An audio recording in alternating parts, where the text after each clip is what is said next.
Boa noite a todos. Boa noite. Boa noite. Eu fico muito feliz de estar aqui com vocês. Todas as vezes que eu venho, é como se eu recebesse um passe da espiritualidade, só que todos vocês se tornam meus passistas. O carinho, o boa noite gostoso com toda essa vibração. Eu só tenho a agradecer muito a vocês, porque todos têm a ideia que o palestrante é aquele que está sempre nos locais para ensinar. Todos nós aqui estamos na Terra para aprender, inclusive os palestrantes. Aquele que já se diz muito sábio é porque nada sabe, e isso é apenas arrogância. Mas hoje mesmo eu aprendi a história de Cosme e Damião, não tinha ideia. Eu vou até pesquisar melhor no Google para depois não pagar mico e contar errado, né? E esse tema, família, de uns tempos para cá eu comecei a desenvolver e vi o quanto que é importante falar sobre essa instituição. Praticamente todos nós temos uma família, um grupo familiar, e não nos aprofundamos no porquê de estarmos naquela família, convivendo com aquelas pessoas, porquê de alguns momentos nos sentirmos rejeitados no grupo familiar ou até por aqueles que nos geraram um dia. Então são muitas indagações que nós com o tempo acabamos não fazendo essa reflexão.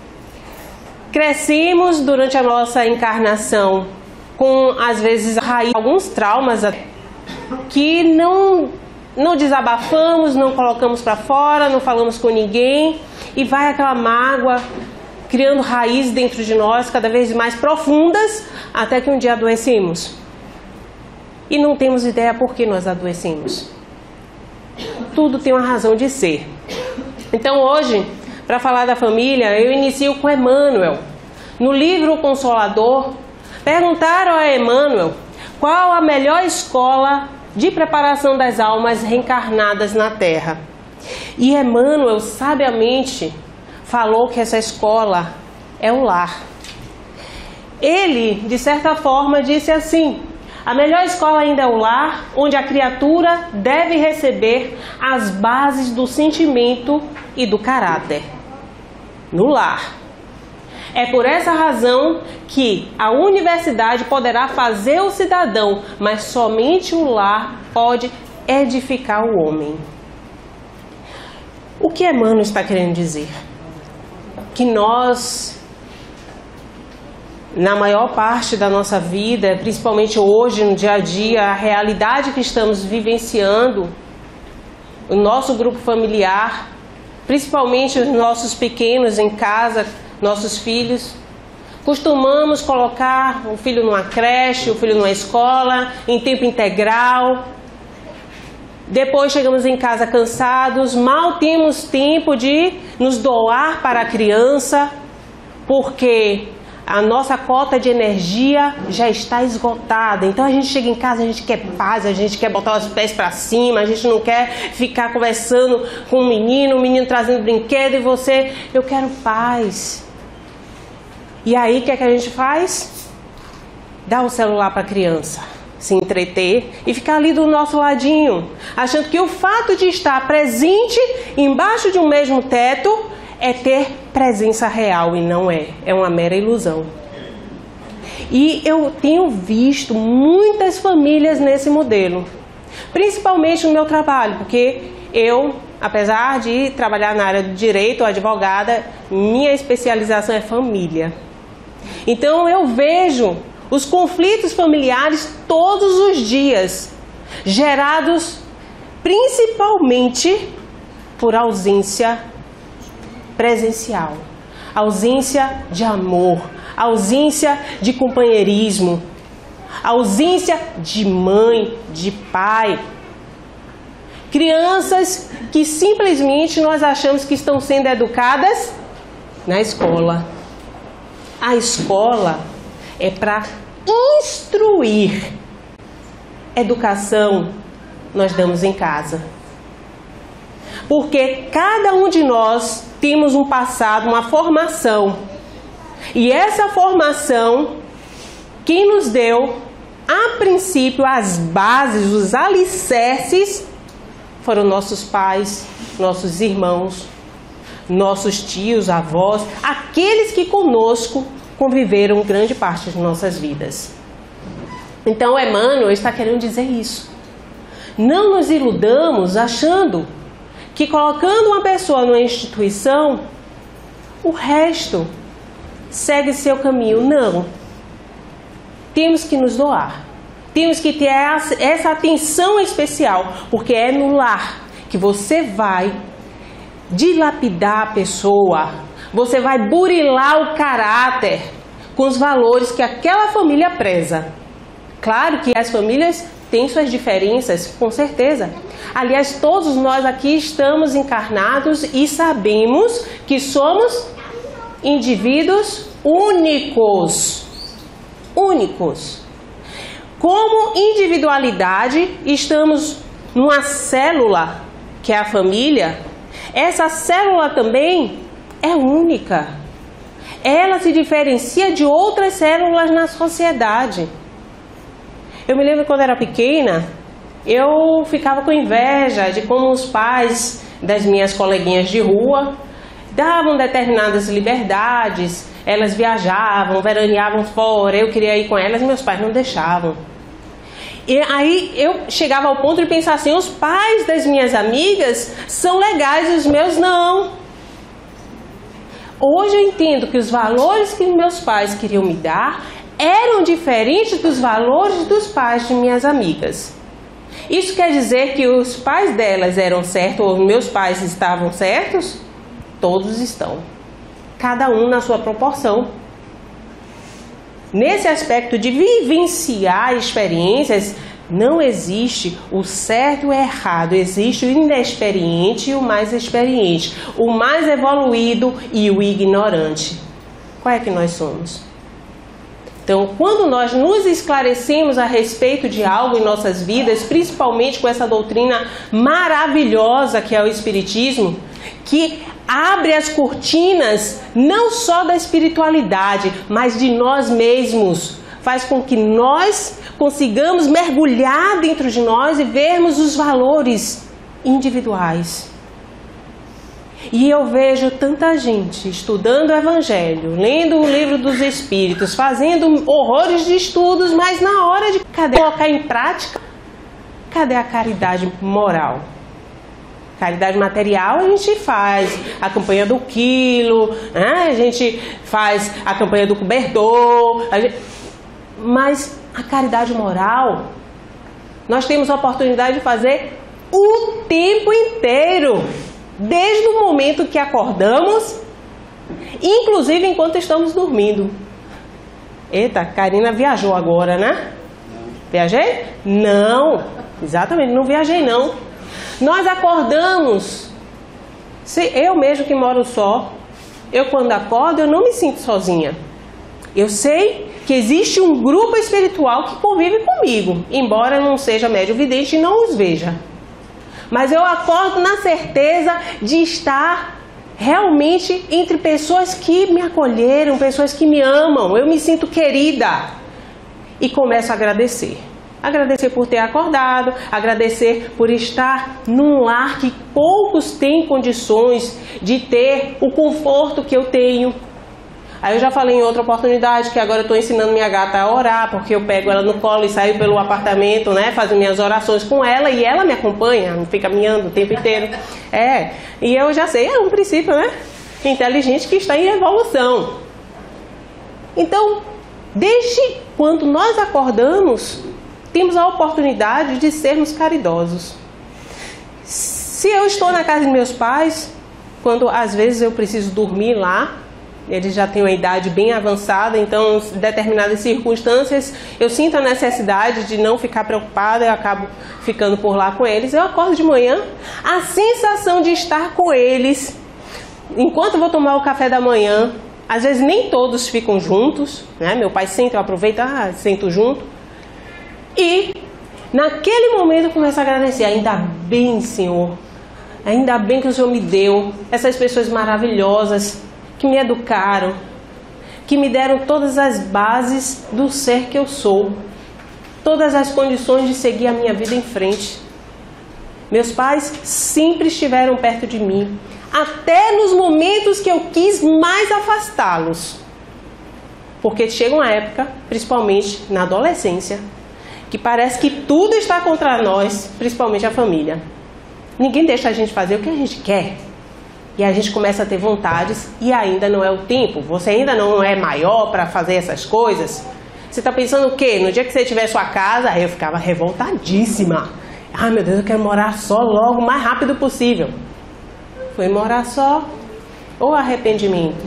Hoje eu tenho que cozinhar, lavar, passar. Lá eu tinha tudo isso, né? Ah, não, Karina, tem uma faxineira, sim, mas você não tem faxineira todos os dias da semana. Então você não pode, de repente, tomar seu café da manhã, você larga suas coisas lá tudo sujo, chega de noite e já está começando a mofar. A gente sabe do que está falando, né? Então, são coisas que quando nós estamos sozinhos, nós começamos a prestar atenção, a valorizar. Porque quando estamos na companhia, no dia a dia, a gente não presta atenção. Que é nessa convivência que os valores estão sendo desenvolvidos automaticamente. E é tão automático que a gente não percebe. Aquela coisa de você de manhã querer se arrumar para ir para o trabalho ou para a escola. Então você vai entrar no banheiro, chega seu irmão, puf, toma o banheiro e você, ai meu Deus do céu, e agora minhas coisas de maquiagem estão tudo aí dentro. Você começa a entrar em pânico. Paciência, meditação, respire fundo e comece a desenvolver os valores da tolerância, da compreensão da necessidade do outro também. Porque é por isso que nós estamos em família. Para trabalharmos a solidariedade, para entender que o mundo não funciona só para mim ou para você, que a gente pensa muitas vezes assim. Outros dias eu cheguei no aeroporto, eu fui até fazer uma palestra em Vitória da Conquista, e cheguei no check-in, estavam as pessoas lá, uma fila razoável, e um senhor na frente de um balcão quase batendo na moça da companhia aérea. Acho que, meu Deus, ela não é nem dona, ela é uma funcionária. É como se alguém chegasse no meu trabalho e ficasse revoltado porque o processo não andou. Não sou eu que empurro o processo. É o juiz que tem que despachar. É o Ministério Público que tem que empurrar. Uma hora vai chegar na minha mão, mas não sou eu que... Não adianta. A gente não faz nada sozinho. E ele soltando os cachorros em cima da menina, coitada. E ela toda constrangida, assim, senhor, educadamente. Eu pensando, ela está ali para nos ajudar. E aí caiu a ficha. Meu Deus, como será essa criatura em casa? Porque nós nos comportamos fora do lar como um reflexo do que somos em casa. Nós, fora do lar, somos mais contidos. Porque quando a gente chega em casa, a gente se espalha mesmo. Temos a segurança que aquelas pessoas não vão sair dali por nossa causa. Ela, se quiser, que aguente. E a gente magoa, a gente espizinha e não percebe.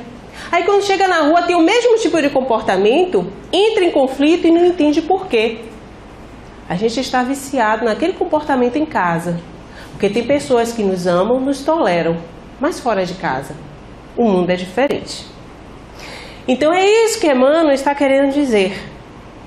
No lar, nós somos edificados. E sobre a origem da família, como que tem esse grupo familiar? De onde veio esse grupo familiar? O Instituto da Família é organizado no plano espiritual antes de projetar-se na Terra? Será? Sim, claro que sim. Não estamos no grupo familiar por acaso. Não existe o acaso para Deus. E tenha certeza, por pior que você ache o seu núcleo familiar, ainda é o melhor lugar para você nessa encarnação. Porque a reencarnação, ela não erra de endereço. Como dizia, inclusive, Chico Xavier. Não erra. Então, o colégio familiar tem suas origens sagradas na esfera espiritual. Em seus laços reúnem-se todos aqueles que se comprometeram no além a desenvolver na Terra uma tarefa construtiva de fraternidade real e definitiva. Eu botei até a foto aí de André Luiz para lembrar de um dos quadros do filme. Para quem não leu o livro, que o livro aprofunda mais, André Luiz já tinha sido socorrido no umbral, estava na colônia Nosso Lar e teve notícias da mãe, queria muito vê-la. Entretanto, a mãe, que foi inclusive responsável pelo resgate dele no umbral, porque pelos pedidos dela, pela intercessão dela, de ser um espírito nobre, né, de uma elevação moral muito maior do que, inclusive não ficar nem na colônia Nosso Lar, ficar numa colônia, uma esfera espiritual mais acima. E aí, ele era louco para ver a mãe, morria de saudades. Até que um momento que ele está cansado, ele tem um desdobramento, e quando ele vê, ele está na companhia da mãe num lago, né? Eles estão remando e tudo, e ele tem a oportunidade de conversar com a mãe. Mãe, como é que você está? E ele, aquele sentimento, inclusive, de minha mãe querida, minha mãe. E ela, André, nós aqui, eu não sou a sua mãe. Nós aqui, os nossos laços, eles são universais. Universais. Já chamando a atenção, porque estamos aqui, eu estou filha de meu pai e minha mãe, nessa encarnação. Se eu desencarnar, pode ser que depois eu venha como mãe de minha mãe. Já pensou? É que nem um amigo que outro dia entrou no carro com a esposa, os dois espíritas, e tem uma filha, aí saíram, né, pararam num local, num posto. Aí a esposa desceu, foi comprar umas coisas. Quando voltou, a menina tinha passado pro banco da frente. Vocês já viram criança fazer isso? Acho que só a dele, né? Que pula pro banco da frente e fica lá no banco do carona. Não é isso? Se achando o próprio copiloto, importante. Quando ela voltou, olhou pra mãe, não saiu do lugar. Ela, sai, minha filha, vá pra trás. Ah, minha mãe, eu quero ir na frente com meu pai. Filha, nessa encarnação, a esposa do seu pai sou eu. Vá pra trás. Aí a menina foi para trás. É ter a plena noção de ser espírito. A gente esquece disso. A gente esquece que os nossos laços estão formados. Mas eles vão constantemente modificar de papel. Então, André Luiz está lá com a mãe dele, conversando, e ele pergunta, e meu pai? Ah, meu filho, seu pai... Olha, tentei de tudo para tirar seu pai das trevas. O pai de André Luiz tinha 2 amantes. Depois que ele desencarnou e as 2 amantes também, estavam todos juntos, num lugar trevoso.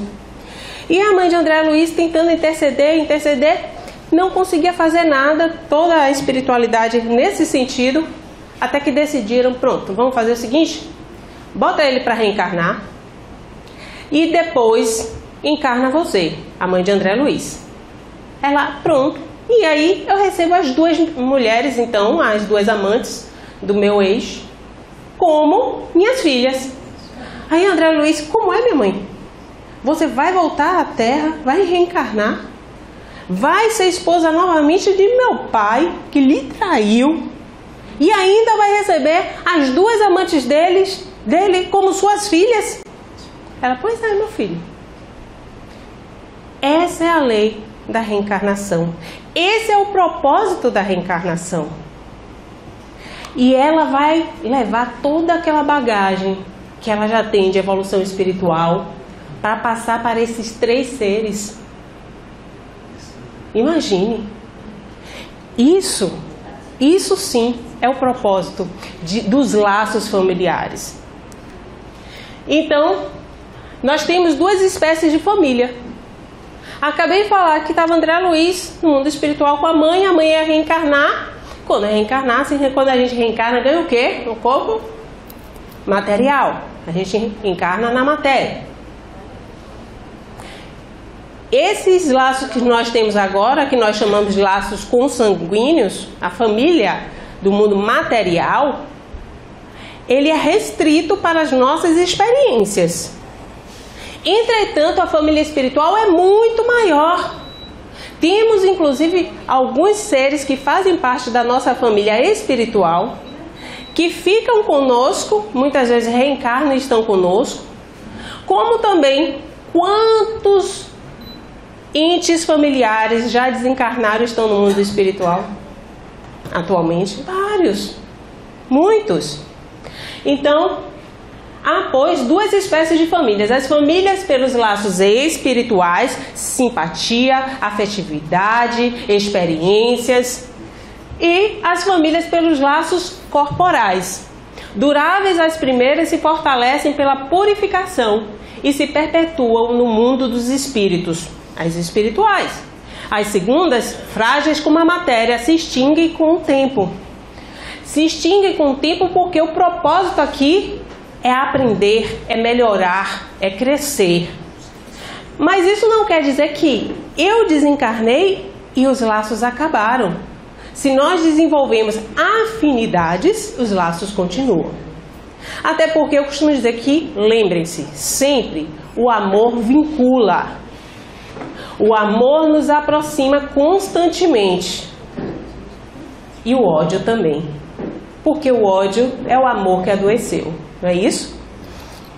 Então, seguindo a família espiritual, purificadas as afeições acima dos laços de sangue, o sagrado instituto da família se perpetua no infinito, através dos laços imperecíveis do espírito.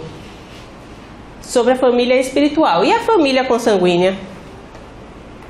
A família consanguínea, primeiro, para nós termos uma família consanguínea, para nós estarmos aqui encarnados, isso foi porque um dia a sua mãe ou seu pai, mesmo que você não conviva mais com nenhum deles, se encontraram, tiveram um ato sexual, houve a fecundação e você começou a ser gerado, eu também.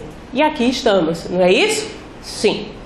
Então, essa união do casal é livre e fortuita, né? No caso dos sexos, é um estado natural. Allan Kardec, lá no livro dos Espíritos, questiona aos espíritos a respeito dessa união, do casamento, né? Quando ele está falando na lei de reprodução. Ele fala sobre essa instituição. Sim, essa eu coloquei até união, não botei casamento, porque hoje em dia as famílias são geradas não só pelo casamento. Antigamente, né, no sistema patriarcal, tinha que casar. Hoje em dia nós temos as uniões estáveis, as uniões instáveis, que são as que eu mais trabalho, não é isso? Nós temos as amizades, que dizem que é coloridas, umas são, né, menos coloridas, e por aí vai. O grupo familiar vai sendo formado de alguma forma, em algum momento. Então essa união fortuita dos sexos é um estado natural, faz parte da lei natural. Por quê? Porque da mesma forma que os animais agem por instinto, o homem ainda age por instinto. Nós já saímos do reino animal, entretanto temos ainda muitas características do reino animal, inclusive a do sexo. Você não precisa se vincular sentimentalmente a uma pessoa para praticar o sexo. Isso ainda é um fragmento do reino animal. Porque como espírito mais evoluído, você só vai se vincular a uma pessoa para ter um relacionamento se houver afeto. E por aí vai. Então, o casamento, no caso, a união, é um dos primeiros atos do progresso das sociedades humanas. Quando Allan Kardec perguntou a respeito do casamento, se o casamento seria uma instituição, né, que viria a falir, a acabar, e os espíritos disseram, não, ao contrário, o casamento foi um progresso. Antigamente, né, o homem ele era bígamo, ele tinha várias esposas, ainda em algumas culturas nós temos, né, isso, mas quando a gente passa a se dedicar somente a um companheiro, os espíritos acham que isso é uma evolução. Por quê? Porque quando nós estamos no vínculo com uma outra pessoa, aquela pessoa se torna praticamente um espelho de nós. Enquanto estamos sós ou estamos em grupo, não conseguimos detectar as nossas características. Onde devemos melhorar, onde devemos nos trabalhar. Mas com aquela pessoa que você se enamorou, que você quer ser a melhor pessoa do mundo, de repente você começa a notar determinados sinais que ela dá, que você não está agradando, que você começa a mudar seu comportamento. E vai se melhorando dentro do que você é. E não você sendo uma outra pessoa para agradar o outro.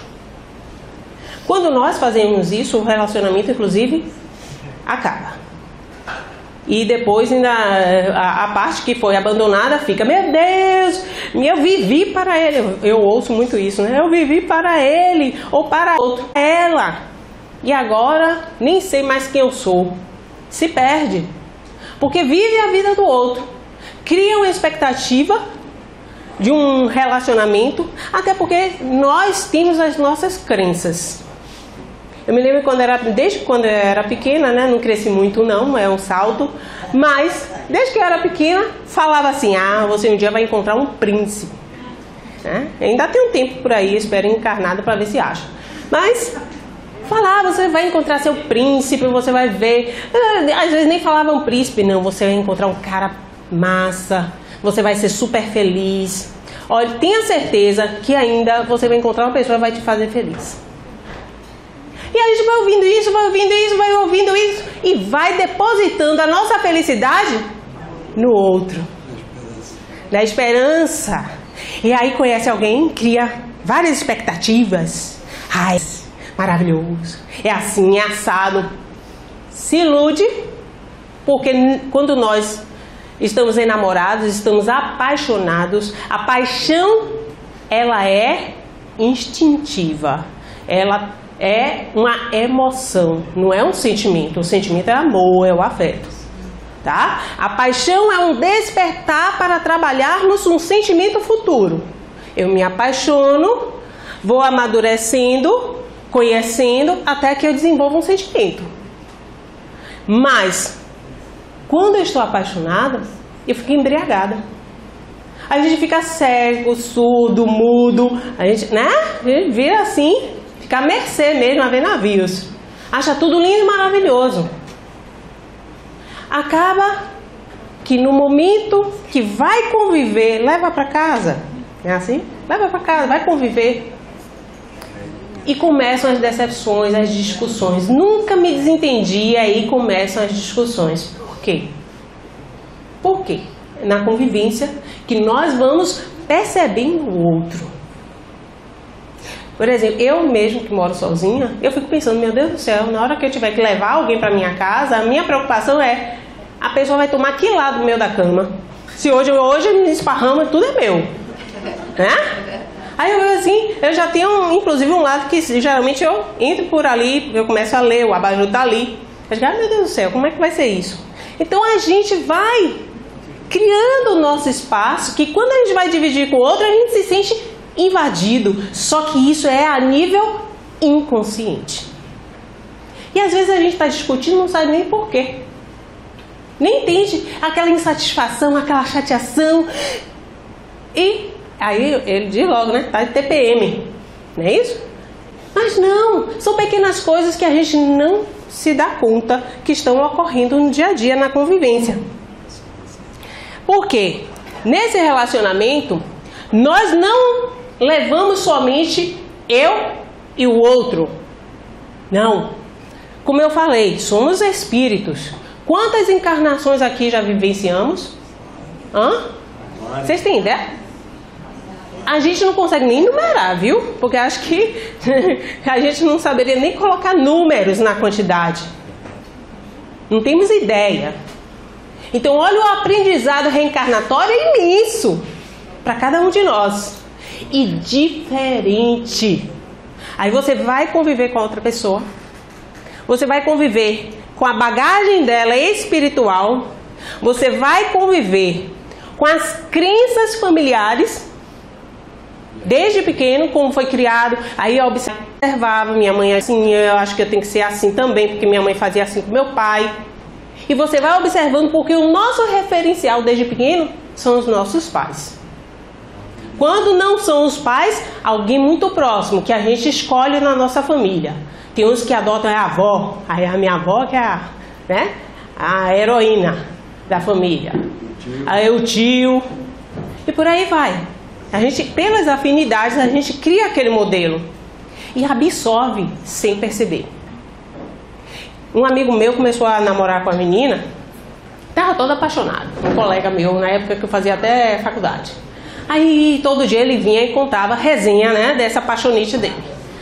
Aí até que e aí, como é que tá a menina, a Roberta, vocês ainda estão juntos, né? Aí ele, não, cara, caí fora. O que foi? Aí eu pensei logo, a menina aprontou, né? O que foi que ela fez? Aí ele, não, ela não fez nada. Eu conheci a mãe dela. Eu, o que, rapaz? Foi.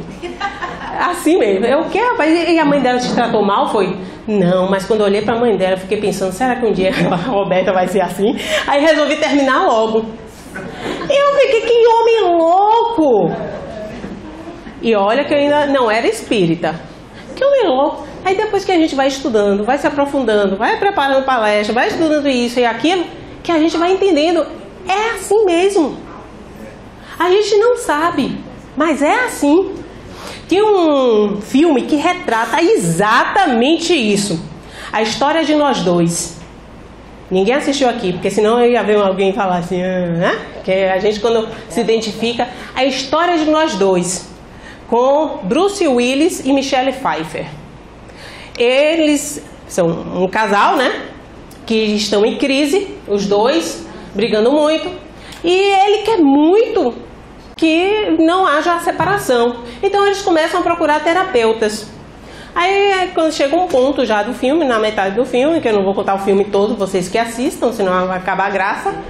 Quando chega na metade do filme, eles já tinham ido em 3 terapeutas, começam a conversar, falar, pô, nem adiantou nada aquelas terapias de casal que a gente fez. Lembra aquele terapeuta louco, não sei o quê? Lembra o outro? E eles na cama, conversando assim, na boa, como se tivessem resolvido seus conflitos. Ah, eu gostei foi daquele freudiano, aquele, o último. Aí passa a cena deles com o psicoterapeuta freudiano, um senhor já bem de idade avançada, que fala, vocês sabem, que quando vocês estão se relacionando, quando vocês vão pra cama, vocês vão a 6, né? Aí, peraí que eu vou no banheiro, vai. E os dois ficam assim, ah, 6? O que é isso? O que ele quis dizer? Aí quando ele volta, já muda de assunto. Eles continuam a conversa ali na cama, né, sobre esse terapeuta. Quando ela resolve emitir uma opinião, aí aparece a figura da mãe assim do lado dela. Fala uma coisa e ela reproduz o que a mãe falou para ele.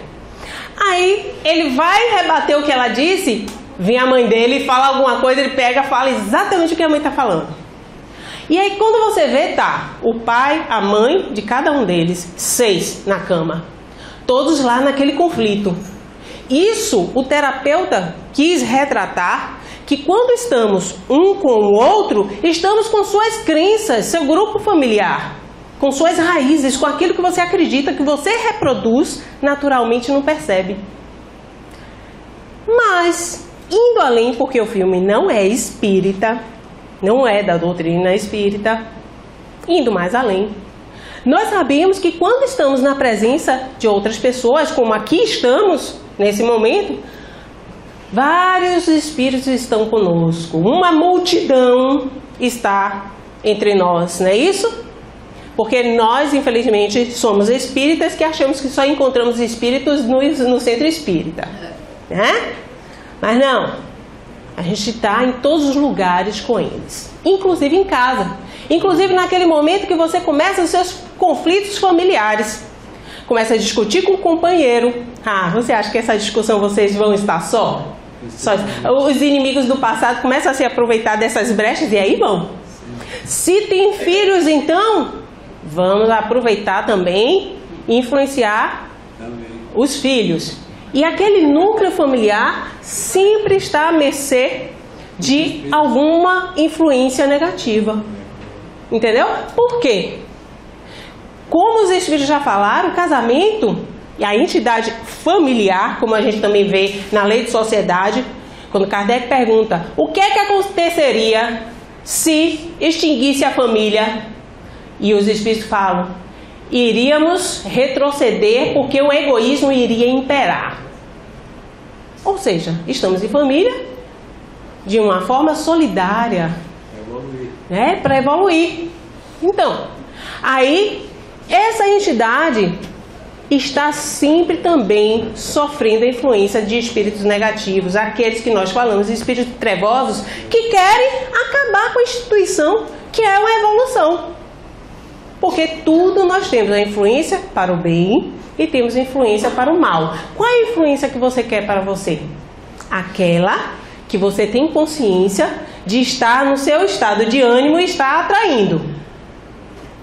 Então, quando você estiver naquela situação se sentindo descompensado, lembre-se, nesse momento eu vou sentir uma influência aqui, com certeza negativa, e isso vai fazer com que esse meu mal-estar se perpetue.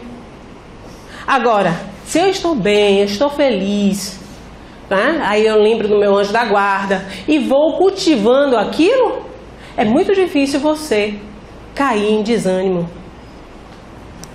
Então, eu não li aqui para vocês, não foi? Então, nós temos também as tendências. Espera aí que eu avancei um pouquinho. Volte. Então, cada criatura está ajustada ao raio de ação de seus reflexos. Esses reflexos provêm de nossas crenças e do nosso aprendizado reencarnatório. E desenvolverá pouco a pouco. As tendências do espírito reencarnado são as nossas. Na esfera do grupo consanguíneo, reencontra os laços que entreteceu para si próprio na linha mental em que se lhe caracterizam as tendências. Então, o nosso grupo familiar, ninguém colocou a gente ali por acaso não. É o que nós precisamos, é o que nós necessitamos, é o que nós atraímos. Atraímos por vibração ou atraímos pelos nossos atos. Quando você é um espírito recalcitrante, constantemente teimoso no erro, reencarna 3, 4, 5 vezes e faz a mesma coisa, vamos tirar desse grupo familiar, vamos colocar no outro.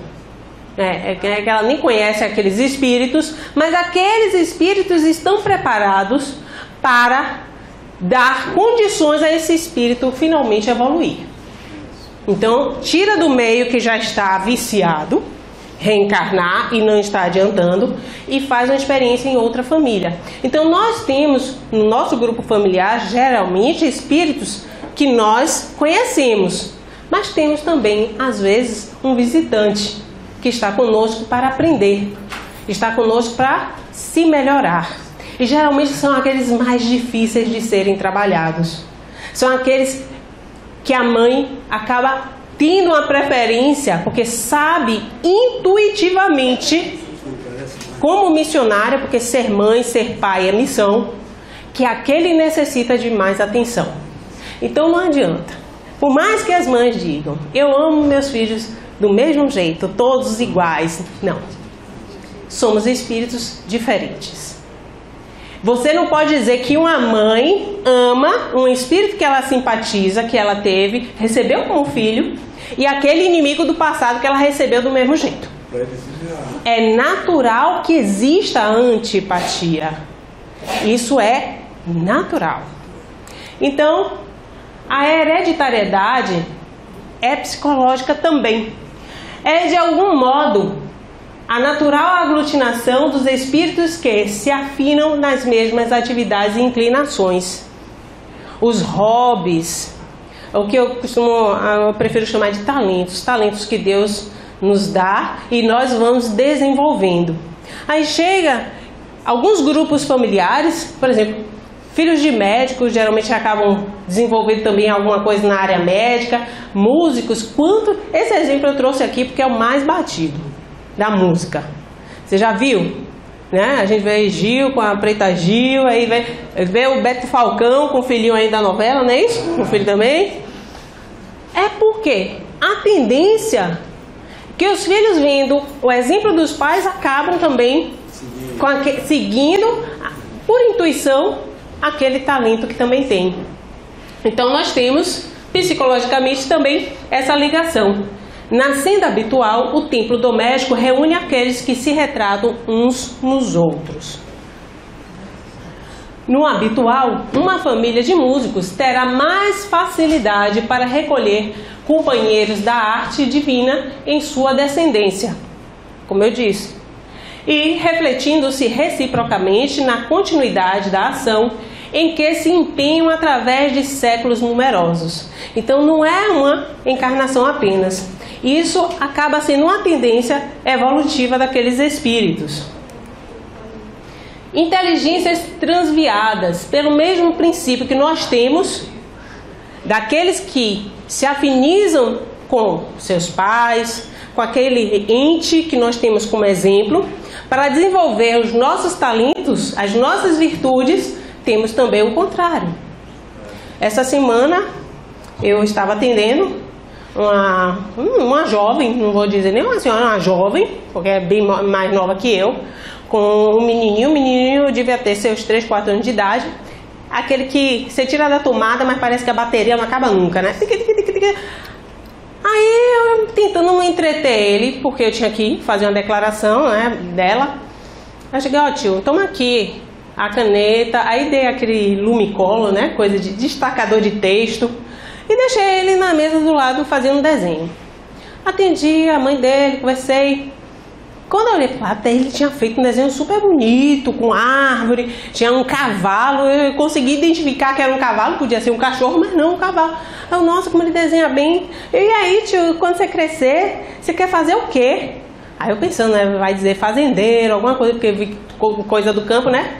Aí ele, você é bandido. Não, mas eu tomei um choque na hora que eu vi isso. Aí minha colega que estava atrás deu risada, olhou assim pra mim. E a mãe, não ligue não, é porque o pai dele tá preso.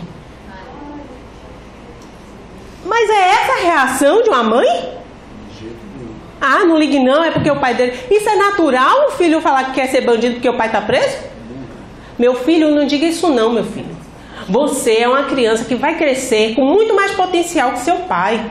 Você pode ser um médico, você pode ser um advogado, você pode ser um marceneiro, você vai ser uma pessoa que vai se dar muito bem na vida, ser muito feliz, meu filho. Você tem que criar essa imagem lúdica na cabeça da criança, mesmo que sua realidade seja a pior possível. Porque senão estamos nos omitindo na educação do menor. E isso falhando na nossa missão como pais e mães. Porque quando nós recebemos uma criatura, não é só para gerar, é para educar, para crescer na sua evolução. E você simplesmente se omite. Aí eu falei, tio, você gosta de bicho? Gosto. Por que então você não cuida de bicho? Você sabia que eu tenho um sobrinho que ele é veterinário? Aí ele ficou olhando assim pra mim como se eu dissesse, não sei nem o que é isso.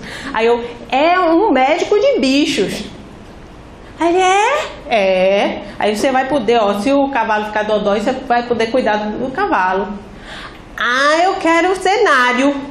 Cenário é veterinário. Então, a gente tem que despertar isso. E aí, o que eu vejo são as pessoas assim, completamente, parece que estão dopadas na sociedade. Tudo é normal. A violência é normal.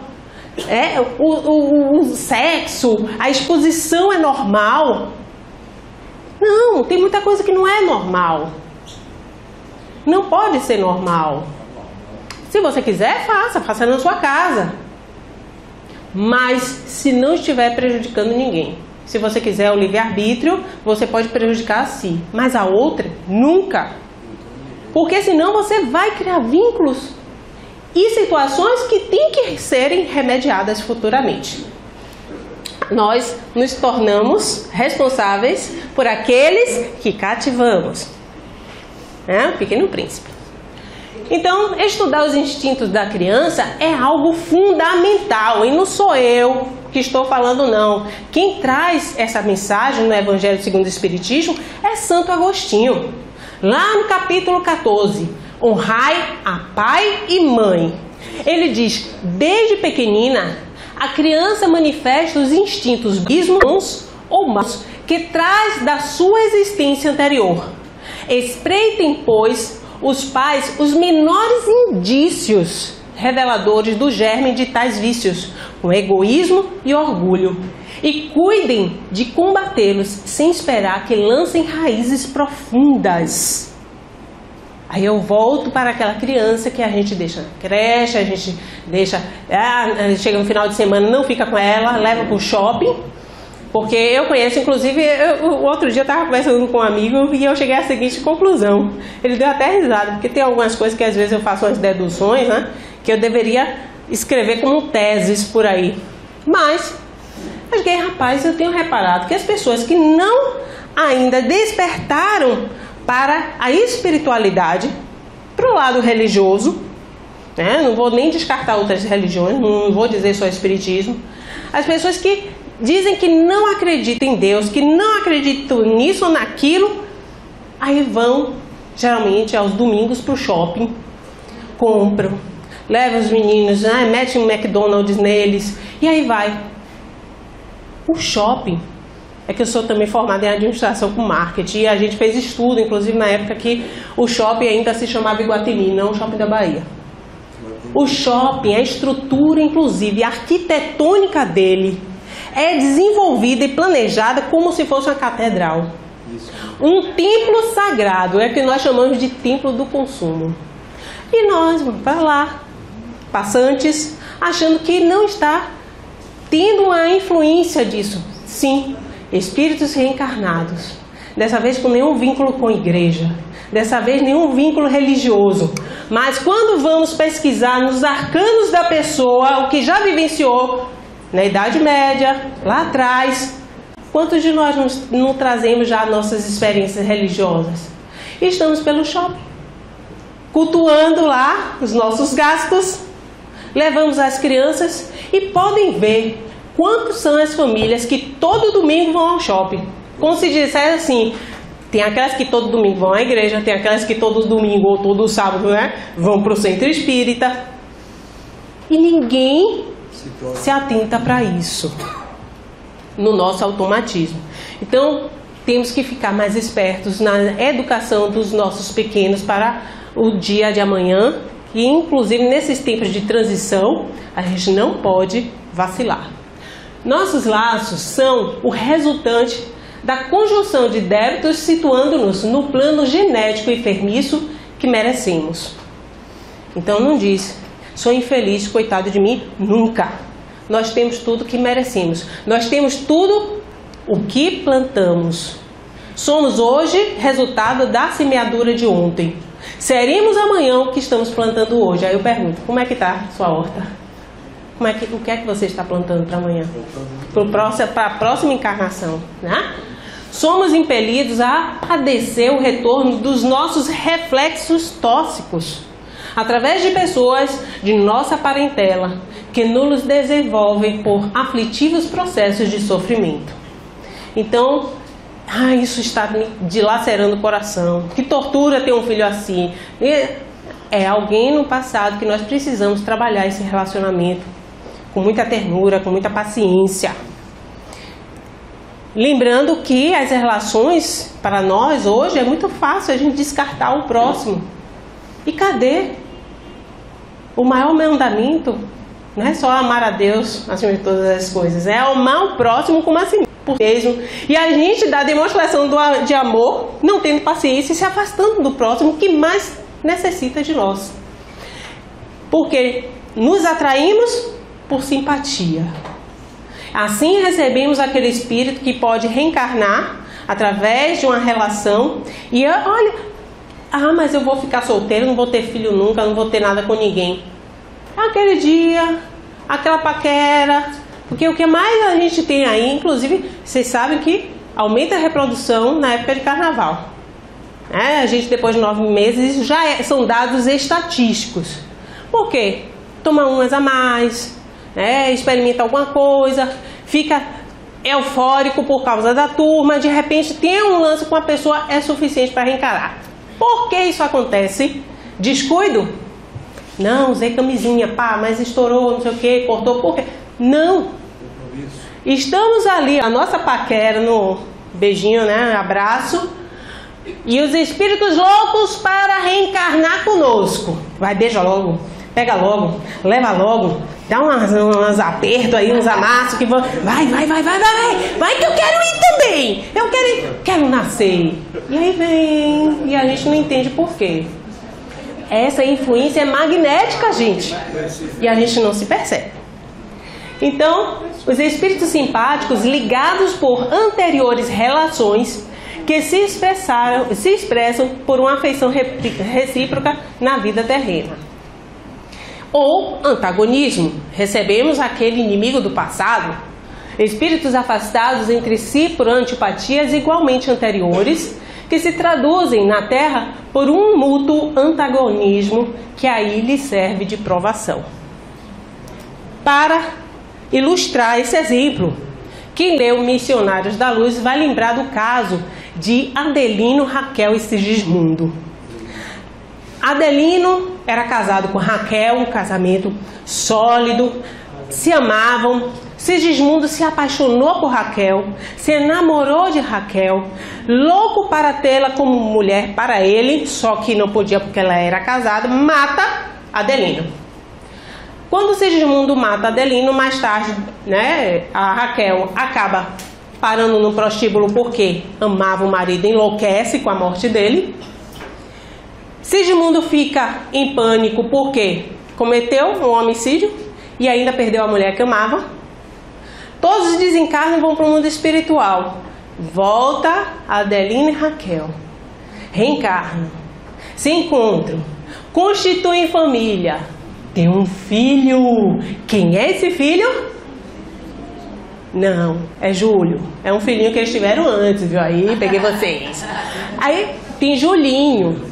E tem uma hora, né, desse caso que André Luiz nos traz, que o Sigismundo está querendo reencarnar como filhos de Adelino e Raquel para trabalhar essa situação, né? Um resgate do passado, dos erros dele. E não consegue porque todas as vezes que Sigismundo, como espírito, se aproximava do casal, Adelino sentia a presença dele, magnética, e tinha repulsa pela esposa, para não ter nenhum tipo de relação. Olha que situação. E a espiritualidade toda mobilizada para Sigismundo finalmente reencarnar, acabam utilizando justamente o filho Júlio, o menininho, que pede ao pai para orar com ele numa noite. E o pai começa a ter os seus sentimentos, né, de receio mais abrandados, porque todas as noites que Adelino dormia, e Raquel também, o casal, eles emancipavam o espírito, ou seja, se projetavam no mundo espiritual e recebiam conselhos dos seus parentes espirituais. E os mentores falando com Adelino: Adelino, perdoa Sigismundo, recebe ele como teu filho. Não, nunca. Mas nesse dia, depois de fazer as orações com Júlio, Adelino, quando foi dormir, foi para o mundo espiritual, e os mentores quando falaram: e aí, por favor, perdoa Sigismundo. Tá bom, vamos fazer isso. Eu lhe perdoo. E aí tem a chance de Sigismundo reencarnar. Depois o livro passa, inclusive, todo o processo reencarnatório, é bem interessante, né? Mas é isso. Então, eu fico imaginando, o livro não segue com o caso. Mas eu fico imaginando, e depois que Sigismundo reencarnar, como é que vai ser essa relação dele com Adelino e Raquel? Se já foi tão difícil trabalhar a reencarnação dele no mundo espiritual. Por isso que nós temos que nos empenhar constantemente em amar. Amar a todos uns aos outros, respeitando as nossas diferenças. Resumindo, e já caminhando para o fim, né? Estamos dentro do tempo. Me diga aí, porque aqui eu me perco no tempo, né? Aqui eu posso desencarnar falando. E aí, a família que nós temos, nossos familiares são pessoas com as quais combinamos bem, porque temos afinidade espiritual. Já desenvolvemos histórias em outras encarnações, histórias espirituais que criamos uma afinidade com esses espíritos. São também bem diferentes de nós, aqueles que a gente acha, né? Que família louca, cada um é de um jeito diferente, cada um tem um jeito de ser, nem parece que são parentes. Testam nossas virtudes ou nos ensinam aspectos diferentes da vida. Já pensou? A gente quer tanto ser compreendido com nossas diferenças, nossas características. Aí conhece alguém e começa a achar que aquela pessoa é parecidíssima com você. Tem dias que nem a gente se aguenta. Aí você confia que a semelhança é que vai te dar um bom relacionamento. Nem sempre. Nem sempre. Assim como também as diferenças muito aguçadas, nem sempre também garantem um bom relacionamento. O importante é respeitarmos uns aos outros com o que nós temos. Porque passamos por provas e aprendizado com esses espíritos que se demonstram de uma forma completamente diferente, às quais também estamos ligados de vidas anteriores, porque devemos ligar elas ou elas a nós. Nós já temos alguns laços, bons laços, como os laços também podem ser alguns resgates a serem feitos, reajuste e reconciliação. Ou também a nossa família são pessoas que precisam de nós, a quem podemos ajudar com nosso amor e entendimento, na oportunidade de servir. Aquele caso que eu falei, espírito recalcitrante, teimoso, que a gente, vamos recambiar para aquele grupo familiar que está melhor para ele. É por aí. Então, como desfazer essas algemas que nós construímos nas nossas reencarnações constantemente uns com os outros? Como? De constrangimento e aversão que nós temos. Se desfazem à custa de trabalho e sacrifício, paciência e humildade em nova produção de reflexos espirituais, suscetíveis de anular os efeitos de nossa conduta anterior. Lembrando, meus amigos, que é importantíssimo nós desenvolvermos o Evangelho no lar, implantar esse Evangelho no lar. São coisas que eu sempre chamo a atenção. Faça o Evangelho no lar, o culto do Evangelho no lar. Nós achamos que não temos mais tempo para nada na vida, o que é 1 hora numa semana. 1 hora na semana para você se conectar com a espiritualidade, para você receber Jesus no seu lar, melhorando toda aquela estrutura que você vivencia. Por quê? Quando nós começamos a praticar o Evangelho no lar, é designado uma equipe espiritual para aquele lar.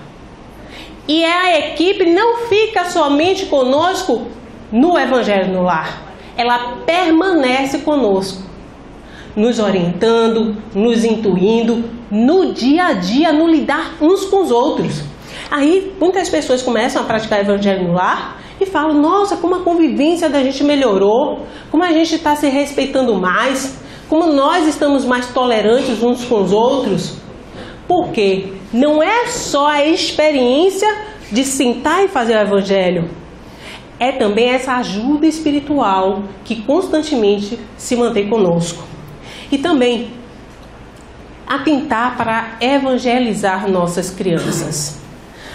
Porque eu vou para o centro, mas o menino não fica quieto, o menino isso, o menino aquilo. Quando ele crescer, ele escolhe. Vai que eu agora fico incutindo que ele seja espírita e depois ele resolve ser outra coisa.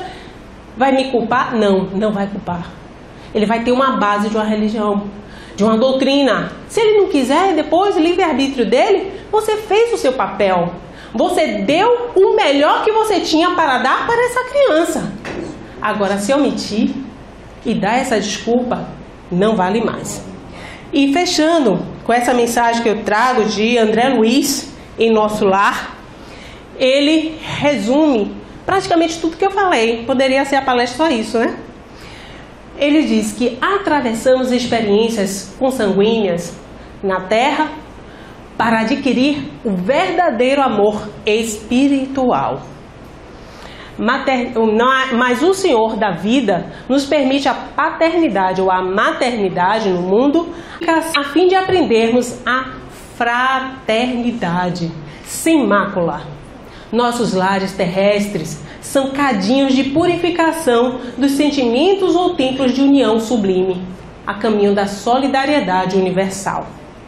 Muito lutamos e padecemos, até adquirir o verdadeiro título de irmão. Somos todos uma só família, na criação, sob a bênção providencial de um Pai único. Então, por isso que o título da palestra é Minha Família, o Mundo e Eu. Por quê?